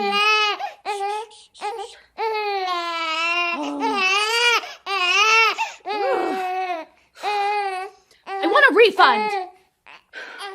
Hi, we're interested in the designer baby sale. Great. What did you have in mind? Well, first we wanted to get more information. How does it work exactly?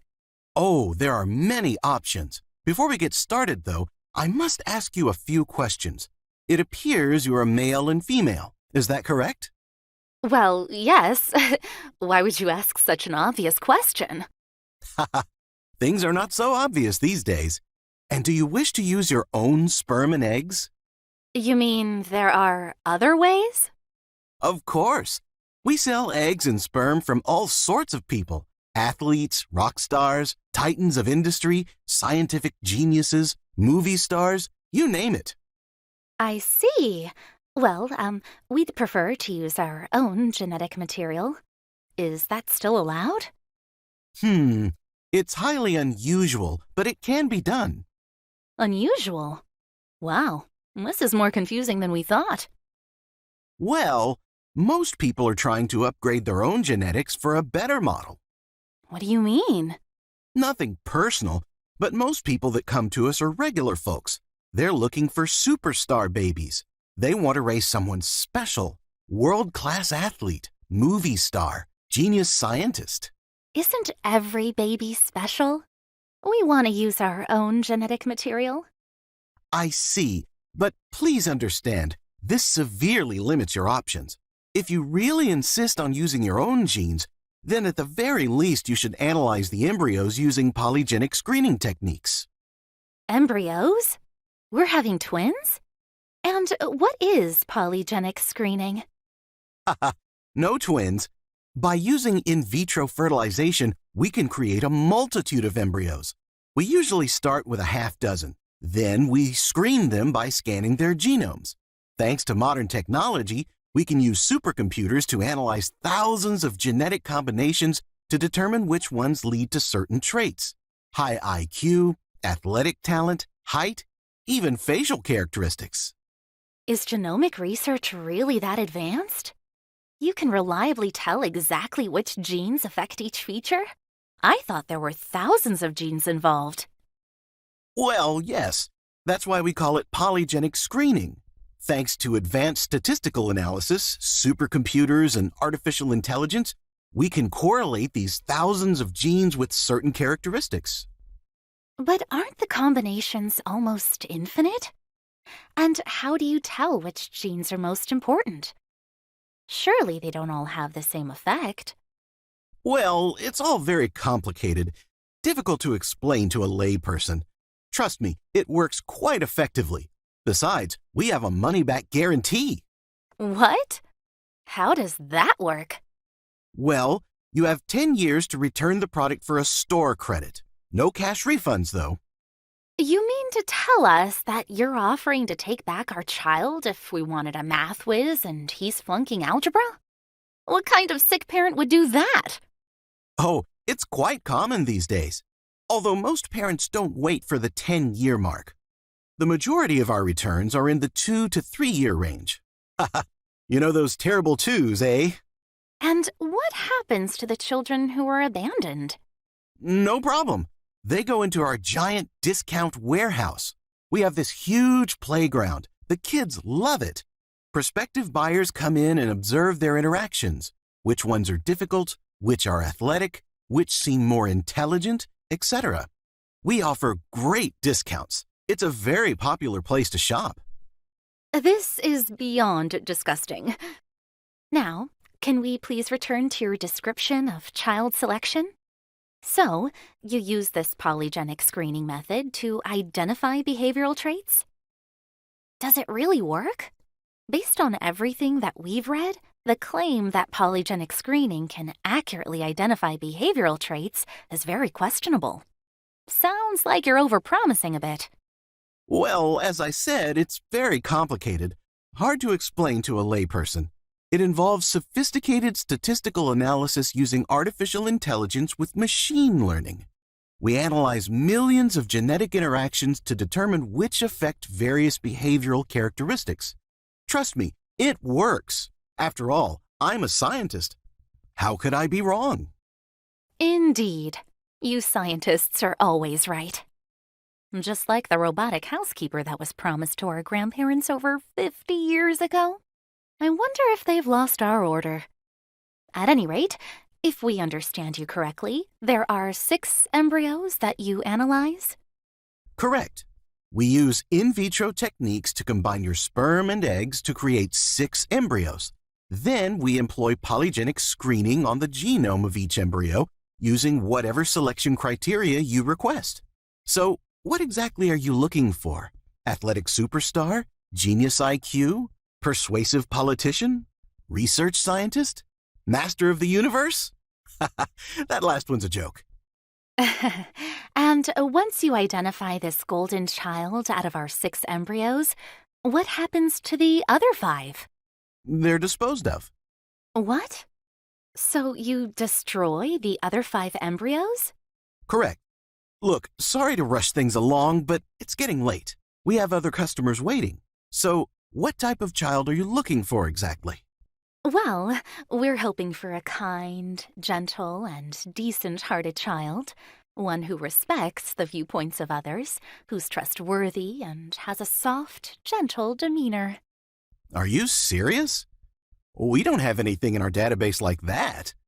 How do you expect your child to get ahead in life with such a weak set of behavioral traits? What kind of parents are you? Don't you want your child to have a leg up in life? I think we better get going. Hey, wait! did you forget about our designer baby sale today? 10% off. Thanks, but we've seen enough. We'll take our chances the natural way and hope that our child will thrive and be happy. Not with those characteristics. Well, we'll take our chances. Hopefully, the good Lord will look after our child. What? The good Lord? Please, we're scientists here. There's no need to insult us with religious mumbo-jumbo. Have a good day.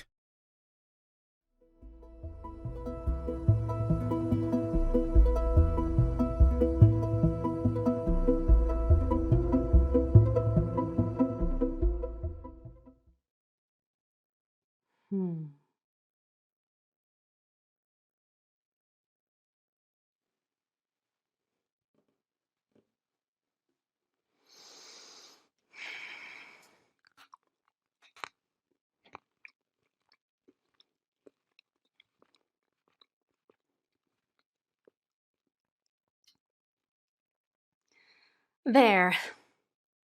That's better. Now that he's lost his head, there's no telling what he might do. You are a clever player indeed. An interesting chess opponent. Why, thank you for the compliment. And you as well. Me, not so much. But I have other tools, like my nuclear hammer. I, too, have a nuclear hammer. Yes, but of what use is yours? Of no more use than yours. Thanks to the doctrine of mutually assured destruction, we're at a stalemate. As rational actors, we would never use our nuclear hammers, because we know our opponent would use it in return. Rational actors, eh? Is that what we are? Look at you. Your country is so rich and beautiful, so full of life, boundless resources, well-educated citizens, advanced technology. You have it all, don't you? And me, my country is old and poor. Our lives are dull and dreary. So for me, I have little to look forward to, except for my chess, my conquests, my power. And one thing you must not forget. I am mad. Mad! You aren't so crazy to lose all that you have, including your own life and the lives of millions of others. Ah, but I have so little to lose, and you so much. I am Hitler with a nuclear hammer. And while I have really enjoyed playing this little game of global chess with you, our contest is nearing the end. Because now I am going to take your rook with my queen.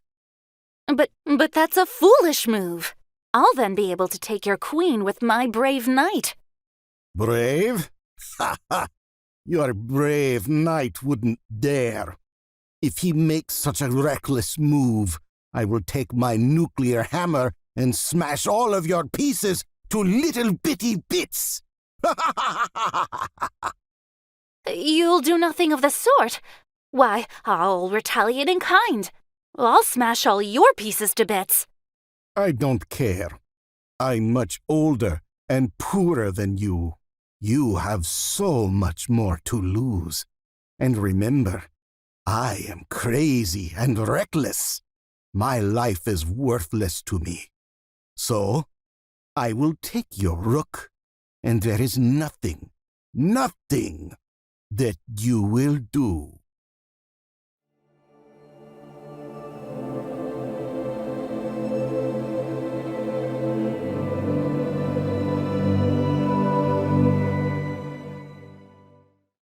Oh, humanity? Is that you? How are you doing? Oh, you look great. It's so wonderful to see you in such great shape. Everything must be going just dandy. Oh, these? Take them off? Oh my gosh! I'm so sorry. I guess things aren't going so great. You don't look so good.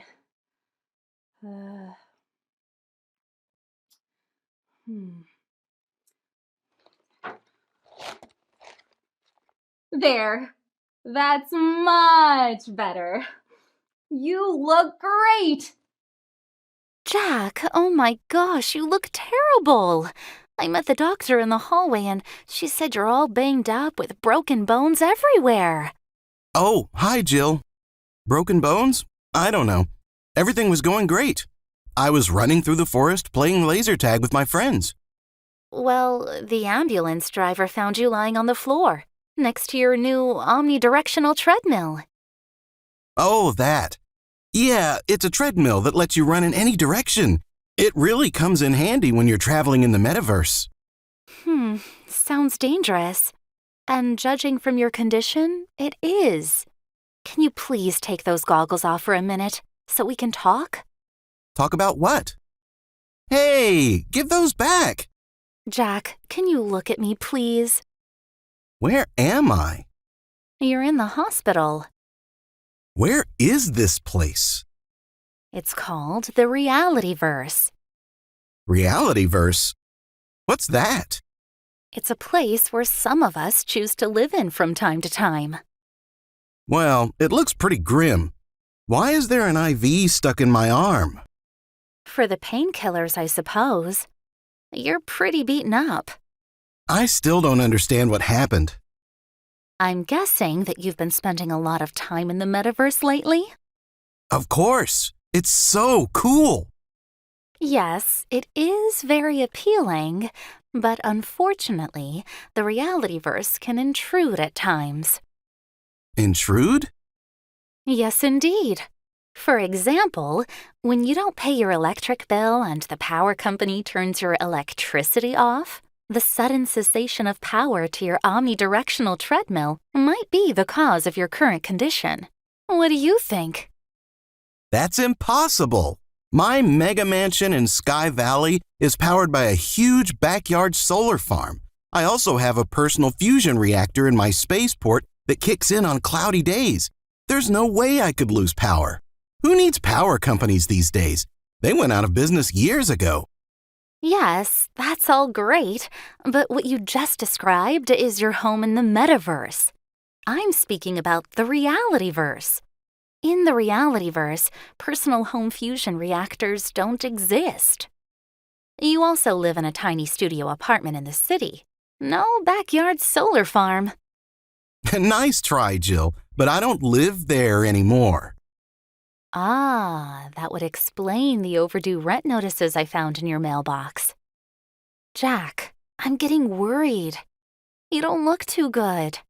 It's not just the broken bones. Your face looks haggard and worn. You're losing weight. And then there's your job. Job? What do you mean? I'm independently wealthy. The only thing I do is manage my crypto accounts, although I sometimes help my friends design their starships. Starships? Yeah, they're so cool. Me and my buddies are heading off to Saturn next week to take a closer look at the rings. Very exciting. I see. Well, getting back to your independently wealthy comment, what happened to your chef's job? Chef? Well, I'm using that term loosely. You flip burgers at Harvey's Heart Attack Hamburger Shack. Where is that? In the Realityverse. Or should I say, you used to flip burgers. Evidently, you've been fired for poor attendance. Not to mention the burger-flipping robot they just purchased. That sounds more like the metaverse. Sometimes it's hard to tell them apart. In your case, evidently, that would be most of the time.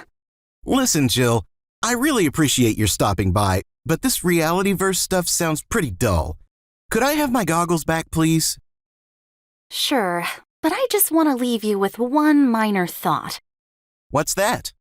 While the metaverse is a choice, the realityverse is not. That's fine with me. I have no need for that particular choice anyway.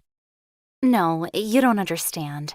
What I'm trying to say is that you don't choose the realityverse. It chooses you. It intrudes. Sometimes it creeps up on us without warning and can deliver something called consequences. Consequences? Yes, they're most abundant in the realityverse. Now, if we're paying close attention to the realityverse, sometimes those consequences can be pretty good. But if you ignore the realityverse, some of those consequences can be pretty harsh. Whatever. I don't have time for this realityverse stuff. I gotta get back to the metaverse. I've got important things to do. Okay, have a great day. Sure enough, every day's a great day in the metaverse. Bye.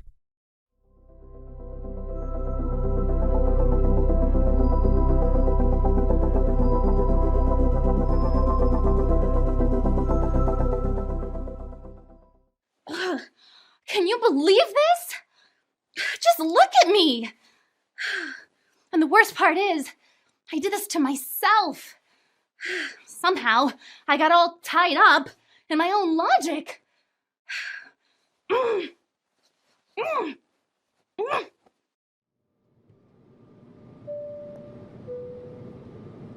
Hi, nice to see you. Oh, have we met before? No, just trying to be friendly. Ah, I see. Well, happy to meet you too. So, you're flying to Washington, D.C.? Yes. Is that your final destination also? No, just visiting. I'm from much farther away. I see. Anywhere I might know? No, definitely not. So, what kind of work do you do? Oh, well, I run an institution. Oh, you mean like a mental institution? Sort of. What's wrong with your patients? Well, they're mostly delusional. They labor under the impression that they have immense powers to control one of the most complex systems on Earth. Ah, I see. So they're intellectually challenged? Oh, no. Quite the contrary. Most of them hold PhDs. They're an extremely intelligent group. Just a bit delusional. Wow, sounds pretty challenging. How do you treat a condition like that? Do you try to challenge their delusions? I've heard that can sometimes be dangerous. Gets the patients upset and all. Oh, no. We don't challenge them at all. As a matter of fact, we take them very seriously. In fact, I'm their leader. I represent them in important meetings and such. Huh? Interesting. Well, I don't know much about psychotherapy. I guess it's safer not to challenge their delusions, huh? Probably. Yet, strangely enough, many people outside of our institution believe them to be competent and sane, fully in control of their faculties. They even believe that they really are able to flawlessly manage an incredibly unpredictable, chaotic system with multiple feedback loops and nonlinear dynamics. Amazing what people will believe these days. So, what's the name of this institution? The Federal Reserve. What? Oh, I've heard of you guys. Don't you run the economy? Well, no. Actually, the economy runs us. But we're really good at convincing people that we're in charge and know exactly what we're doing. And you're the boss? Yes, I'm the chairman. Wow, it's nice to meet you. What an honor. I'm so glad I traded my travel points for this first-class seat. I have a lot of travel points. Why, thank you. So, what happens if things fall apart? And people figure out that you guys really don't know what you're doing? Oh, that's easy. We blame something else. There's always some convenient excuse. War, disease, natural disaster. And if we run out of excuses, we can always blame speculators. Aren't they those evil people who secretly pull the strings to manipulate the markets for their own selfish gain? Well, no. Those people are called politicians. But the speculators are great scapegoats when the doo-doo hits the fan. So we frequently drag them out when things go haywire. Well, it looks like we've arrived. Nice meeting you. I'll keep my eyes out for those evil speculators, and hope you guys are lucky enough to keep convincing the rest of us that everything's fine. Me too.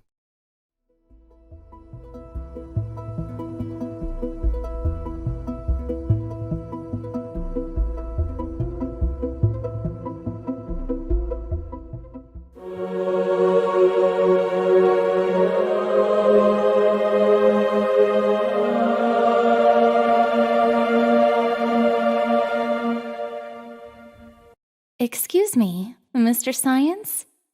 Huh? Religion? What are you doing here? Well, you left the door open. I most certainly did not. The likes of you aren't welcome around here. Sorry, but I can assure you the door was open. Maybe you didn't notice? Well, it certainly wasn't intentional. We have no need for you. Especially since we waste so much time disputing your misplaced beliefs. Much damage has been done in your name. And none has been done in yours? Who's designing these horrendous weapons? Certainly not me. Killer viruses? Nuclear missiles? Deadly chemicals? Your destructive technology keeps spreading around the world. Doesn't that worry you? You are scientists, after all. Have you examined the logical consequences of your actions? Of course we're worried. We don't promote the use of these weapons. The vast majority of us are peace-loving. Then why build them in the first place? Look, this is an old discussion. Let's not weary ourselves with pointless bickering. Pointless? Why are you here anyway? Well, I wanted to thank you. Oh, this is going to be good. No, really. It's just a matter of time before those nuclear weapons are detonated in a major city somewhere, killing millions. And your custom-made killer viruses will soon be running rampant. So, I just wanted to thank you. For what? Well, with all the havoc and destruction you're creating, religious attendance will skyrocket. Things have never looked better. Death and disease will be everywhere. Widespread hopelessness will abound. People will be praying like never before. Praying to whom? Your non-existent God? Your God of false hopes and broken promises? Huh. I thought that was your God. We don't have a God. We've no need for your fantasies. Not sure about that. You act like your own gods. With your smug conviction that God doesn't exist, and your arrogant assumption that all the mysteries of the universe will soon be within your grasp. That sure sounds like your own religion. And the way things are heading, you're going to need one. Sorry, we want no part of your incoherent beliefs and fake science. Objectivity is the only true path for the salvation of humanity. Okay, if you say so. But lately, it seems that, despite your amazing technology, basic fundamental science has hit a wall. What? Are you serious? There are more scientists alive today than ever. Look around you. Are you blind? Can't you see the progress we've made improving the lives of billions of people? Or do you propose we go back to the Stone Age? No, you're missing my point. I'm speaking about the foundations of science. You know, basic scientific discoveries, like gravity, magnetism, Newton's laws of motion, Einstein's relativity. It seems that for the past 100 years or so, you've reached some kind of limit. No new fundamental principles have emerged. Doesn't that bother you? No, it only bothers philosophers and other dilettantes like you. We have better things to do. Like making up fantasies about strings that wiggle in 23 dimensions? Or parallel universes? Is that really science? Sounds more like religion to me. And your explanation for quantum mechanics seems to be lacking. While you've clearly mastered its principles, you seem to be unable to explain the logic behind how it works. The mathematics is what matters. We know the math behind quantum mechanics, and we obviously know it works. So what's your point? My point is that you're like a child who's discovered how to use a complicated toy, but has no understanding of how it's built. You've hit an intellectual wall, a limit. Maybe your brains weren't meant to truly understand quantum mechanics. For the past 100 years, you seem to have run out of fundamental discoveries of basic science, despite there being more scientists alive today than ever. Your latest theories lack experimental proof. Silly vibrating strings in 23 dimensions and parallel universes are your own religion. Have you considered that maybe there's a simple explanation for your lack of basic progress? That perhaps there might be limits to human intelligence? That biologically, your brains aren't designed to be all-knowing gods? That maybe you're just another animal on this planet? An animal with limitations? Just like all of God's creatures? And that's your open door? Is that why you're here? To tear us down? And substitute what? Your mystical nonsense? Your false hopes and non-existent miracles? Your rejection of objectivity? No, nothing of the sort. I'm proposing a truce. Namely, that perhaps you might acknowledge your limitations. Accept the true, objective reality that human minds are simply not built to understand all the mysteries of the universe. That there are limits. And, accepting those limits, perhaps you might consider a bit of humility, even a bit of fear. Fear? Fear of what? Your wrathful God? No, fear of yourselves, of what you've created. Perhaps fear will motivate you to accept the limits of your intelligence and allow you to understand that there's more to life than mere science. That in order to solve the problems which your out-of-control technology has created, you will need more than your intellect. You don't understand. Our intellect is all we have. Well, from my perspective, your intellect is sorely lacking. Something else is needed to bring humanity together in global harmony. To realize that the path you're on is a dead end. To stop denying the reality of your current condition. Global warming, nuclear weapons, scientifically created killer viruses, chemical weapons, even toxic social media. And you propose what? Religious fantasies? False hopes? Nonsensical beliefs? Rejection of reality? Reality also includes what I've just described. You accuse religion of having caused much human suffering. Perhaps that's true, but so has science. Yet science has also brought great benefits to humankind. Might you perhaps accept that religion has also brought some benefits?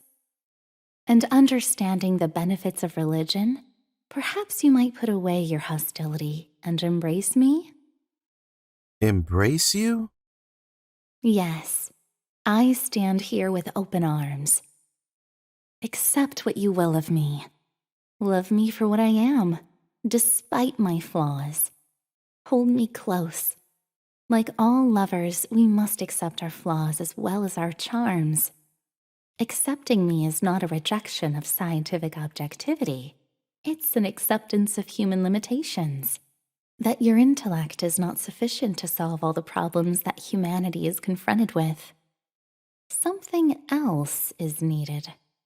Perhaps something less objective, but closer to the heart. Not sure about all of this, but maybe I'll think it over. Don't wait too long. or the horrors that I've described may be upon you sooner than you think, I will be here as always.